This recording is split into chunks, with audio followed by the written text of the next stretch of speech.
Big game Hunter Brown came out and set the tone for the team. The team only needed 4 runs today. Josh Hader shut the door. Jake Myers played hero at the end. Let's talk about an exciting win in H-Town on this special Friday night edition of Locked on Astros. Jainel Diaz, this is Locked on Astros. Hello and welcome to Locked on Astros, your daily Astros podcast. Here are your hosts, Eric the Man Heisman and Brett Htown Wheelhouse Chansey. Hey, and welcome into a 4th show of the day. That's right. There were 2 earlier. We had one at 10, then we announced, we talked about Jose Abreu. Then you should have seen the episode I did with Kenny. That was actually recorded on Wednesday. Went to the game tonight, and I wore the Lucky Biggio jersey, the Lucky hat combo. This jersey and hat combo are 4-0. You're welcome. It has seen a Hunter Brown shutout. It has seen a Framber Valdez one-hitter, I believe, and it has seen the Ronel Blanco no-hitter, and I forget who the 4th game was, but all excellent games. So, yes, 4th show. That's right, Mr. Richard. When I say no show does more, I absolutely mean that. Nobody grinds the way we do. Nobody likes talking to their fans as much as we do. We love our supporters, so thank you for listening to Locked on Astros. I'm Htown Wheelhouse. We are relentless. We were relentless before it even became a theme in 2024. You can find me at Htown Wheelhouse on X, Instagram, and TikTok. You can find me at Stros411 on X, Instagram, and Facebook. Always positive, always Stros. You can subscribe to our podcast, okay? Make sure that you go to all our social medias, follow us everywhere we go, and I promise you, you won't go wrong because you will be able to keep up with us. We are on TikTok. We are on Instagram, and we are literally everywhere. So thank y'all so much again for tuning in. Thank y'all. This episode is brought to you by Stitch Fix. Stitch Fix is here to make you look good, just like your Hunter Brown on the mound versus Tarik Skubal. Go to stitchfix.com/MLB for $100 off. That's right, $25 off your first 4 fixes for a limited time. Do that today. Look, let's get into it. This game was exciting. This game was fun. I love going to games where they have the fireworks and where they win before they show the fireworks. It's always so much more fun when they win watching the fireworks after. It's really cool seeing the players down there on the field with their kids. We saw Altuve was down there in his shorts and his t-shirt with his kids. That's always neat to see. And so, I mean, what a fun night. So again, thank y'all for tuning in. I had to get my background set up here. I'd almost forgotten to download it, but thank y'all for tuning in. We got a lot of people in here tonight. We got 24 right now. And you think, well, earlier y'all had like 200. Well, 29, it's 11:18. And I don't expect everybody to catch this live, but if you catch it afterwards, then that's fine. What a fun night. I mean, let's just do this. Let's look at some highlights from this game. Let's look at the win probability added, the WPA, like I want to start looking at each show. And then I want to look at a couple things when it comes to Hunter Brown, his pitch usage. I also want to talk about Jose Altuve and Alex Bregman, how they've been on a hot streak. So first of all, let's look at the win probability added. Who were the top 3 ballers tonight?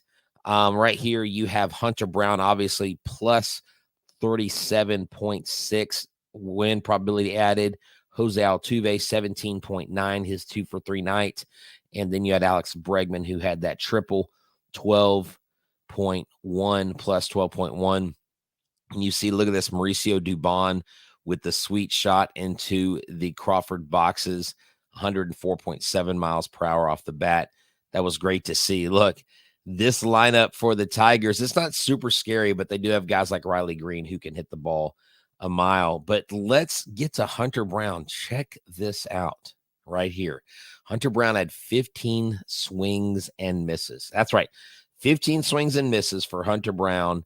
And when I look at his numbers, now Skubal, he didn't, I mean, Skubal wasn't horrible tonight. He just got out dueled. But when you look at the pitch breakdown, the player breakdown, and I would encourage y'all to go to Baseball Savant on it's just baseballsavant.mlb.com, and each game you can look at, you can find almost too much information. But right here, he got 20 swings on his sinker, 5 whiffs, 7 on his cutter, 4 whiffs. That's a big amount. He got 4 swings on the fastball. There were no whiffs, but his slider that he's brought back into his sinker, you know, he added the pitch back. So he now has a sinker, a cutter, a 4-seam, a slider, a knuckle, and a splitter. Like, what? This guy's got 6 pitches. He had 4 swings and misses on the slider, 2 swings and misses on the knuckle curve, again, 4 on the cutter and 5 on the sinker.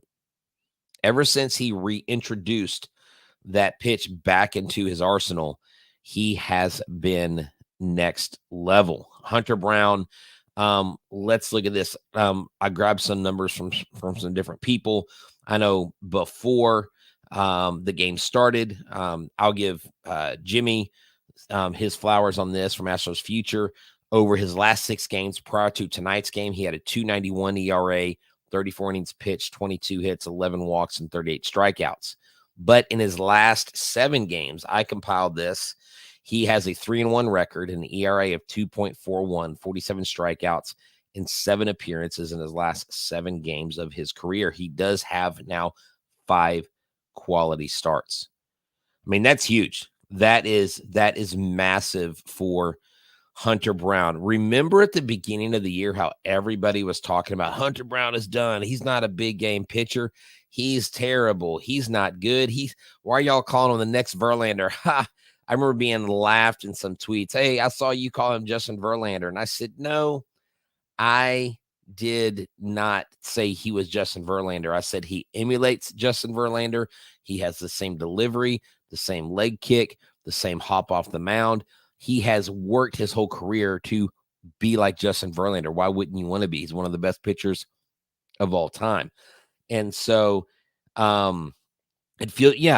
exactly. Hunter has found it. Hunter has found that he added the pitch back into his arsenal, and he found it. He looks good out there. I mean, he's confident. He was showing emotion. He was jumping. He was fist pumping. And that's what you want out of you. That is the Hunter Brown that I got to know when they were the Sugarland Skeeters. If you follow me on X, I actually put I put a picture of I have in my photo album, I have Jeremy Pena as a Sugarland Skeeter because they're the Space Cowboys now. I have Jake Myers as a Skeeter. I actually interviewed him a month before he got called up. And then I also have Hunter Brown in his Skeeters uniform. And so it's really cool. And I'm like, these Warriors are now Houston Astros. It's so neat to watch these kids start their careers. Well, not start, but blossom in AAA and make it up to the big league club and to absolutely make a difference. And we'll talk about Jake Myers in the last segment. I want to say that for the last segment, but this right here is huge. Now, Mr. Richard, you're asking, is Joey being called up, then down, and recalled again right after a mess? Look, here's the deal. From what Dana Brown said today, it was either Dana Brown or Joe Espada. I think it was Joe Espada said that whenever, I don't know which one. Sorry. Do not quote me on this. It may have been Dana Brown. Anyways, the point is this. What they've told the media is that Joey Loperfido, once he's eligible to come up to the major leagues after he's been down for 10 games, he has to be down for 10 games, he will be pulled up. And Joey Loperfido, and this is from Chandler Rome, he might get some first base, but you know what? They have discussed using Victor Caratini or Yanner Diaz at first base. But Joe Espada said today he will still prefer them to stay at catcher, but it's not off the table. I think anything's on the table. I think after the debacle, the worst signing in club history, being like basically fired, let go. You got to eat the remaining $30 million of this guy's contract. They are in, is panic mode a good word? Are they in panic mode?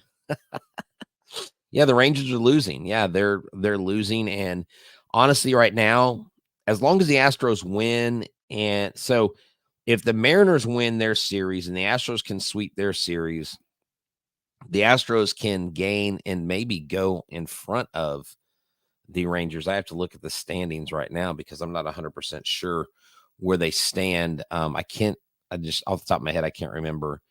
Let's see. Right now, currently, they are 2 games behind the Rangers. So if the Rangers lose, as they are, they'll be 33-36. The Astros will be a half game closer. So it'll be a game and a half. If the Astros can sweep the Tigers, they just beat their best pitcher. If they can sweep the Tigers, they can win these next 2 games and the Rangers can get beat. The Astros can take over second place and knock the Rangers down. Once you're in second place, you'll be within 5.5 games of the Mariners if they continue to beat the Rangers. Now the Rangers could win 2 and then the Mariners could win 1. That math may actually work out in the long run for the Astros better. But regardless, this Astros team, they did what they need to do today. What you saw tonight was complimentary baseball, and we're going to talk about that. We're going to talk about Altuve, Dubon. We're going to get into Lance. Good Lord. We're going to get into Alex Bregman and others next. Tax Network USA is here for you. Go to tnusa.com/locked-on or call 1-800-549-1000. We are here, and we pride ourselves at Locked On Astros of keeping you up to date, obviously, year-round and on a daily basis.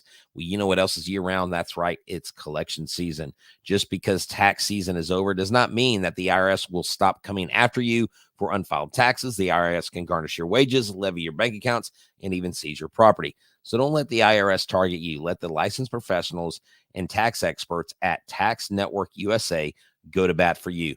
Someone like myself, I've got my self-employed status, I got my freelance status, and I've got my regular employment status with my school.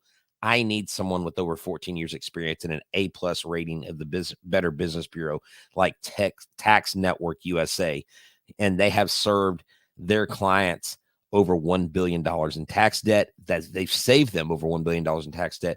Whether you owe taxes, have complicated matters that require tax planning, or finally hit that parlay this season, then you need to file it correctly. Call 1-800-549-1000 or visit tnusa.com/locked-on. See the link in the episode description below. All right, make sure you tune in to Locked On Astros and tune into Locked On Astros postcast with Michael Connor. Also, you can find us on YouTube, Apple, Google, or Spotify. You can also go to Locked On Sports Today 24/7. All the leading sports stories of the day will be there. The only 24/7 sports streaming channel on YouTube. Go check it out.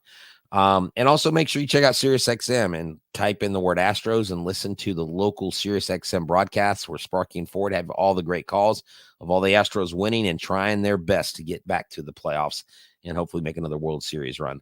So, guys, tonight we saw 2 great pitchers. Tarik Skubal has only thrown fewer than, I believe, 6 strikeouts.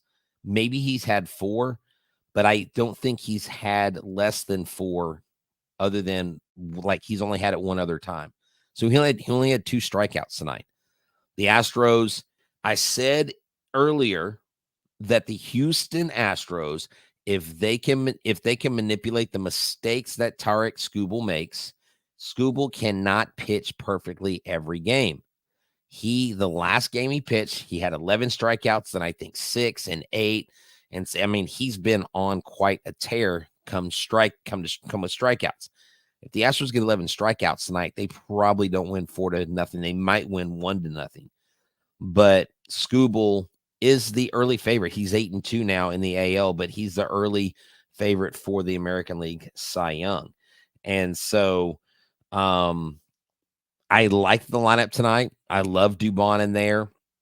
You had a left-handed pitcher. The reason why Singleton did not play is because he is a very hard-throwing lefty. I don't know if y'all noticed this, but Skubal threw, and I tweeted about it. I can't remember who it was, but Skubal threw a 99-mile-an-hour pitch, okay, a 99-mile-an-hour fastball, and then he backed it up with an 88-mile-an-hour changeup, I believe.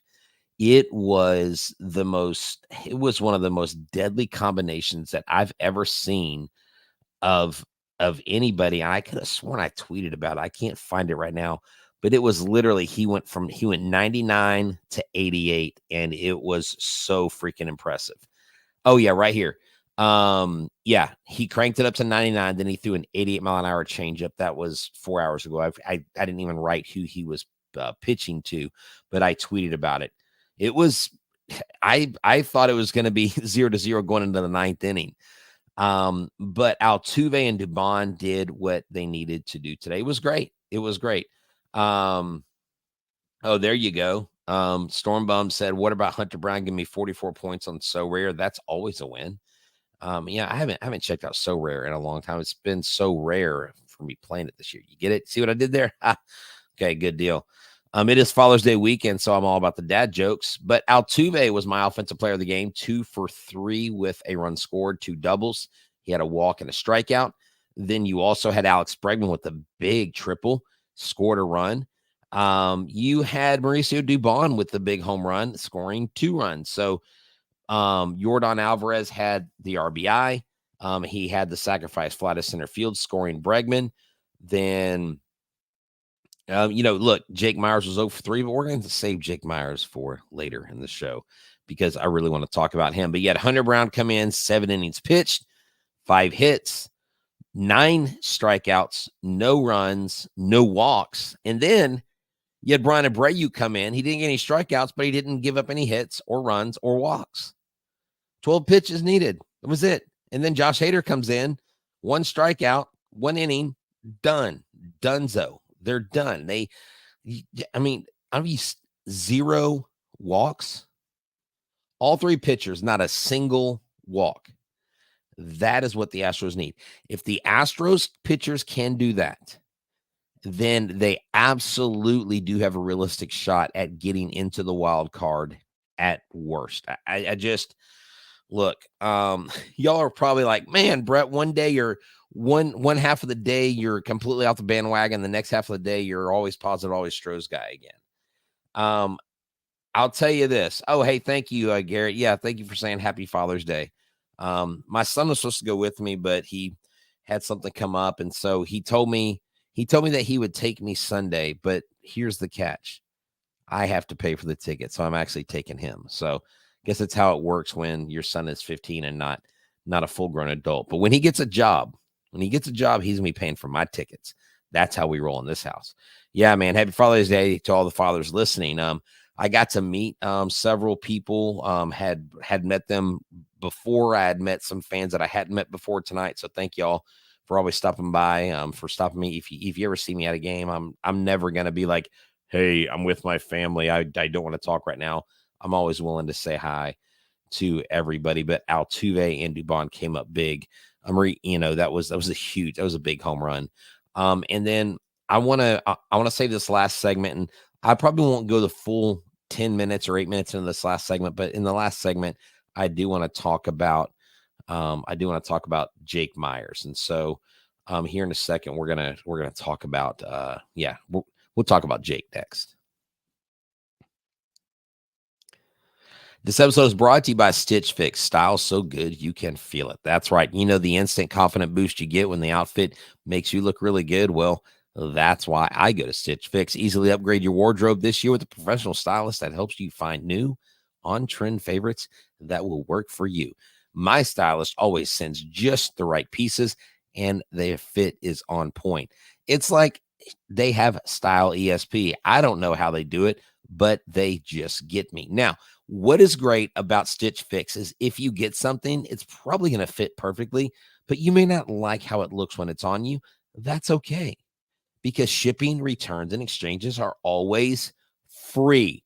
Yeah, you don't get charged like they're like, oh, hey, here's the catch. You get 5 pieces of clothes, you return 2, you pay the shipping. No, they send you the labels and everything, and it's simple. You just package it back up, go to your local postal place or post office, send it back to them.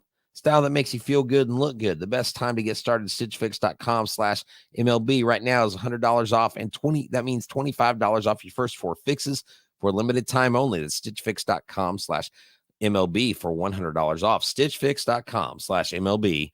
Must redeem within 7 days of sign up. Offer does not include kids.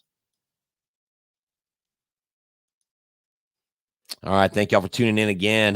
Let's talk about Jake Myers, Jake the Rake. Well, Jake hasn't been raking lately, but the dude can absolutely ball. I'm gonna post a picture. I'm gonna show y'all a picture of myself and Jake Myers, and I kind of want to show y'all. I've got some other pictures on here when the guys there were, like I said, Jeremy Pena, Hunter Brown, and Jake Myers were all Sugarland Skeeters, not Space Cowboys. And I don't know if you know this, but yours truly was the first person to break the news that the Skeeters were becoming a space theme. So it was actually recognized in an article by Astros Future by my guy Kenny, who actually sent me who sat down with me earlier. Y'all should have seen that episode. It was really, really good. And I want to show y'all this. I thought I had these loaded up on my computer, but I will now. But again, thank y'all for tuning in. 95 people watching. I absolutely love that. That means the world to us here at Locked On Astros for sure. Just love so much for y'all to just hang out with us. I'm going to get these pictures up here in a second. Boom. See, I've got one more. Oops, I guess it didn't go through. Let's see. Here we go.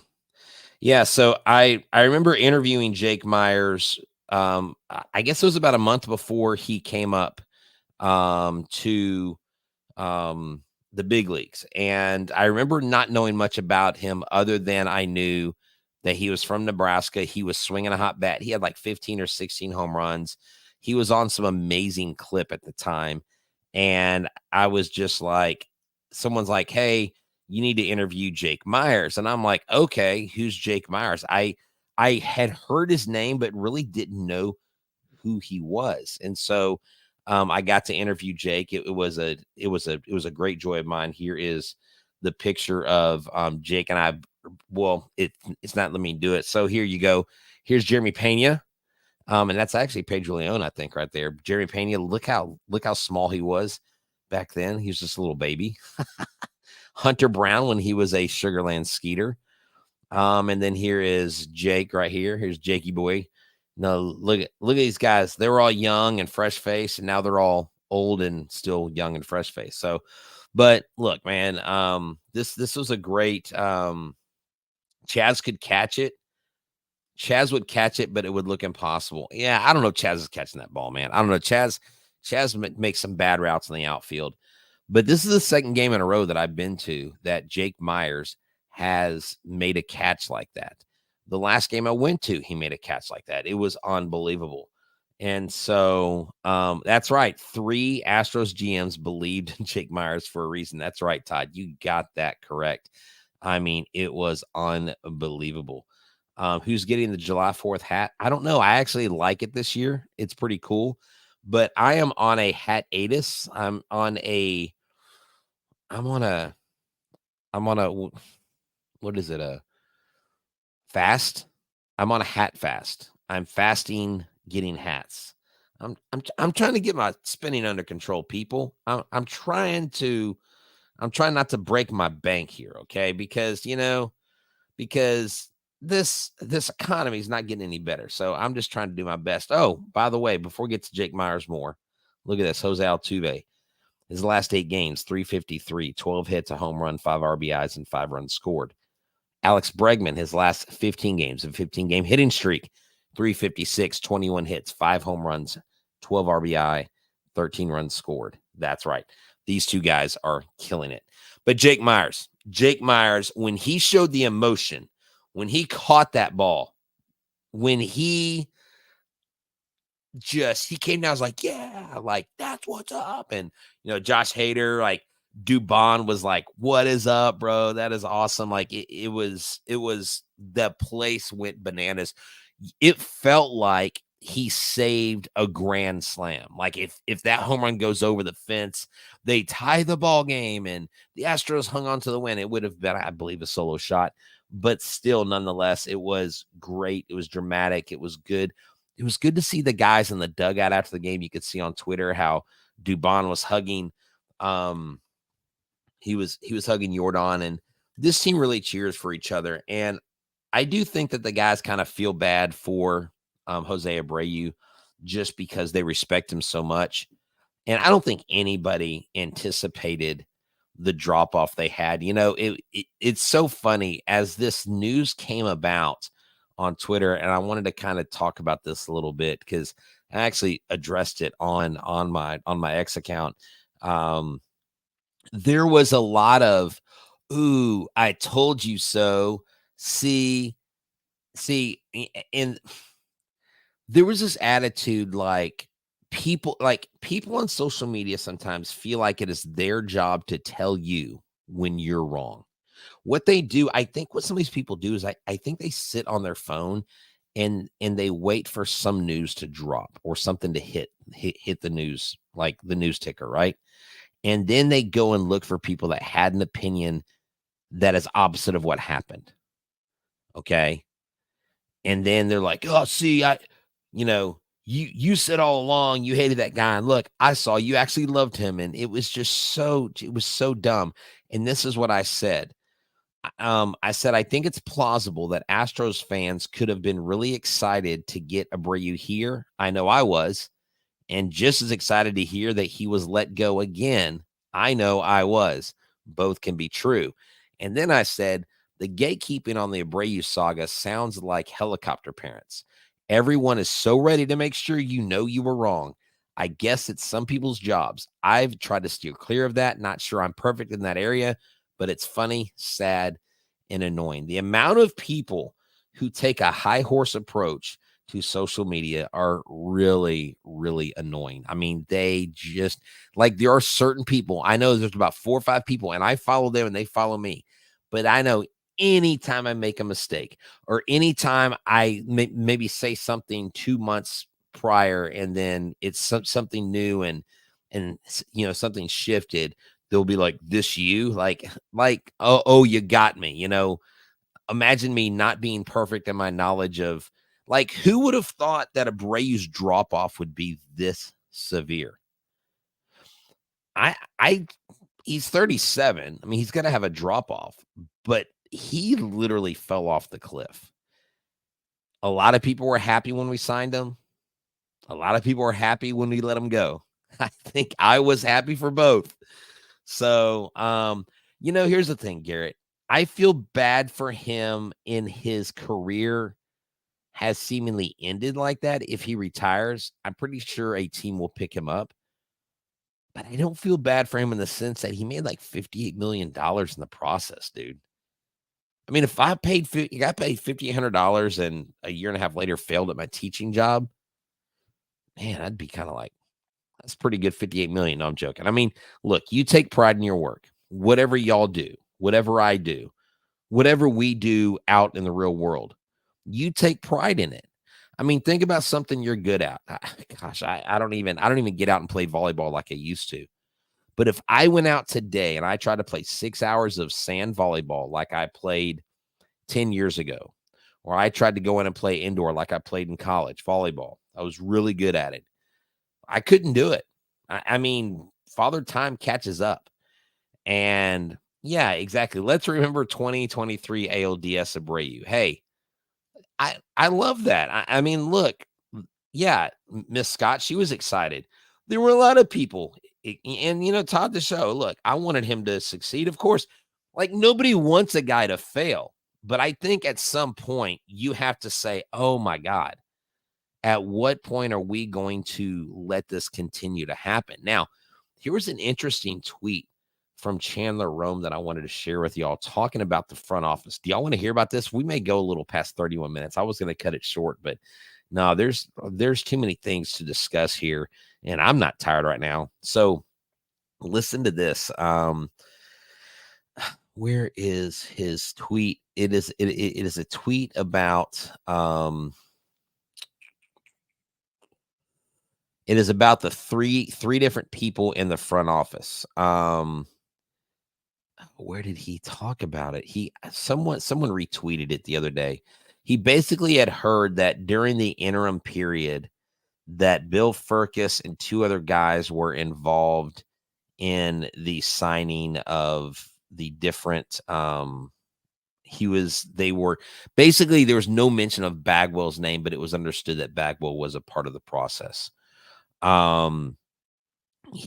It just seems very, very weird and very odd the way that things have shaken out for the Houston Astros with this whole thing. Okay. Let's see where. Yeah, I can't find it. I was gonna share it with y'all, but I can't find it. Good job, Chancey. Way to do your homework. I saw it during the game, and I was like, I've got to share that with the people. From what I understand, Dana Brown's the one that pushed this. Dana Brown's the one that went to Dana Brown went to Jim Crane, and apparently, from what I understand, Bagwell wanted him to stay around another week or so. Okay. Bagwell wanted him one more week, give him one more week. It'll be just one more week and we'll get over it. It'll be fine. But apparently, it was Dana Brown that said, no, we got to change things. Hey, Todd, you got a tweet that someone added me into a group chat. And look, here's the deal. I liked Jim Crane for signing Abreu. I thought the contract was a little crazy, but Crane did cut him. So Crane is us. Yeah, Jim Crane and Dana Brown got together and cut him. I think from what I understand, Bagwell was lobbying for him to stay at least one more week. But yeah, man, it's all good, Todd. It wasn't anything bad. It's just what we're talking about. But here's my question. Since I got y'all here, 117 of y'all, holy crap, y'all are amazing. Who do we go get now? What pitchers? What first baseman? There are a list of first basemen that are out there that they're maybe playing bad now, some of them. But you know who I would like the Astros to explore, and I'm wondering what kind of a deal we could make with him, or if, I don't know, last time we tried to make a deal with this team, they did not pony up. Remember when we were supposed to get Bryce Harper? That was an actual thing. That was shot down by the Washington Nationals owner. But I'm wondering, actually, is this guy? Oh, no, never mind. This guy's with the Marlins, I think, that I'm thinking about. Yes. Do y'all remember Josh Bell? Josh Bell, right now, he would be a guy that you might think about getting. He has a player option right now of $16.5 million, which means you would probably still owe him about half of that. And I think he's a free agent after this year. What do you think about bringing in Josh Bell as a temporary guy? Oh, yes, I did hear about Pat Hadberg. Oops, right here. Yes, Pat Hoberg, sorry, got in trouble gambling. He's appealing it, but this is the only umpire that I believe that didn't miss a single ball or strike call. Was it in a World Series? And I forget which one, but that's his claim to fame. But yeah, apparently he was caught gambling. Apparently he's appealing. Alan says we should try to get Pete Alonso. I understand that, but Alonso, I think I was talking to some guys at the stadium before the game started, and I think that the Mets might want too much for him, even though he's a rental. Yeah, I don't know that we could afford him. But if we can't look, the only reason why I want Pete Alonso is number one, he's my favorite non-Astro. Number two, I love watching him hit home runs. Number three, it would be a rental. I wouldn't want him to pay him long term. I want to pay Tucker. But Josh Bell might come in on the cheap. But then again, the Marlins, I mean, he's only got half a season. I mean, Josh Bell would be good, I think. I mean, Josh Bell, we would only probably have to pay like $8 million of his salary. I mean, we're already screwed by paying 58 or whatever it is to what's his name? Jose Abreu, almost forgot his name. Anthony Rizzo may be on the blocks, but I don't think you want to trade with the Yankees. Brandon Belt's still out there. He hadn't been signed. Vladdy's gonna be too expensive. I mean, the upside of Vladdy and getting Vladdy, because I think he's still got club control, doesn't he? I think he has like, what does he have for one more year? I think so. Yeah, this isn't like I need a producer to help me. I need a producer to help me look this stuff up while I'm talking to y'all. He's got arbitration next year, and then he's an unrestricted free agent. So he's got 1 year of control. He's getting $19 million this year. So you wouldn't pay him a full 19, you'd pay him 8. Yeah, trading for Vladdy, that would not be realistic. A lot of these options are probably going to be expensive, especially if they know that the Astros are desperate. They might do that. Yeah, Hunter Brown for Cy Young, I don't know that that's going to happen. He may have gotten started too late. You volunteer me? You're going to trade me? Should I be offended or honored? What are you going to wait? Are you trading me to who for what? I mean, I always tell people I'm part Canadian. They're like, that's not a race, that's a nationality. I'm like, whatever. My grandmother was full-blooded Canadian. If Hunter Brown didn't have that April he had, yeah. Oh, well, I mean, obviously, if Hunter Brown would have been pitching this entire time, the way if he would have been pitching all season like he did tonight or the last 4 or 5 starts, he would clearly be in the conversation. I want to go in there and like find all the tweets about people dogging Hunter Brown. Is this you? Just like they did with all the Jose Abreu stuff. So dumb. Cut Bagwell. Well, you can't really cut Bagwell. I think Jim Crane will stop listening to him more. All right, man. You have a good one. Yeah. So look, gotta go, gotta do what you gotta do. Oh yeah, that's okay, man. It's all good. But to look up stats, you volunteer me to look up stats? Well, I'm trying to, but it's hard to run a show while I'm looking up stats. So Tiki, you could help me. I mean, one of y'all could come alongside us and be one of our stat guys. I mean, why not? Let's talk about it if you want to do something like that, but it's a pretty big freaking commitment. DM me on social media if you're interested in doing that. And I would love to have someone like that in the background. Putting stuff up for commercials, doing different things like that. So look, bottom line is this, we're going to end here. Great game, great win. Hunter Brown out duels Tarik Skubal. And so I think these next 2 games are up in the air. The Astros can easily win them. And I like going forward. If this team can find its groove, I think there is a chance. So with Abreu gone, who really cares about Bagwell? Hey man, easy on Baggy, man. But someone's like, Bagwell should have been in that press conference. They're not going to have a non-GM, as though he's not the GM, answer questions to the media. So man, I'm done. I am zapped. My energy. I just went from Hunter Brown to Jose Abreu in like 5 seconds. I am done. So thank y'all for tuning in. I'm glad that the audio and the video is not bad tonight. Y'all are awesome. Y'all make this show the best. Yeah, I'm gonna get some sleep. It's Father's Day weekend, fools. I'm sleeping in. I'm not getting up early.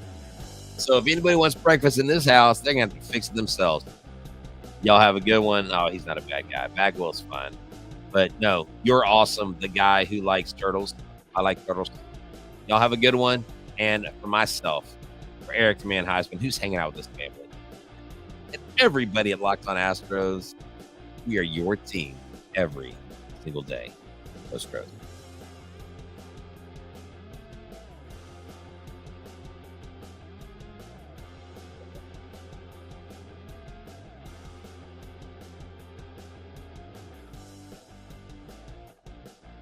Oh, it didn't end? What's up? What's up, people? I thought it ended. Oh, man, I'm so tired. Later. No, thank you. You're the real MVP.